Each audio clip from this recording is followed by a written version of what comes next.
पिता बनकर तुम्हें क्या मिला? केवल सुख ही मिला है, दुख नहीं? सुख मिला, दुख मिला, पर पिता होने का मान मिला। 2 पुत्र हैं मेरे, एक पुत्री है मेरी, उनके पिता होने का सम्मान मिला। जब पुत्र को सुनाई एक लोरी, सुखद निद्रा का दान मिला। पिता होने का सम्मान मिला।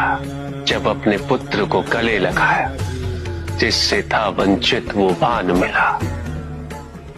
पिता होने का सम्मान मिला। पुत्री का जब कन्यादान किया, उन अश्रुओं में समाधान मिला। पिता होने का सम्मान मिला। आप पूछते हैं राजन कि मुझे क्या मिला? माता पिता बन के हमें क्या मिला? मान मिला, सम्मान मिला, जीवन दान मिला।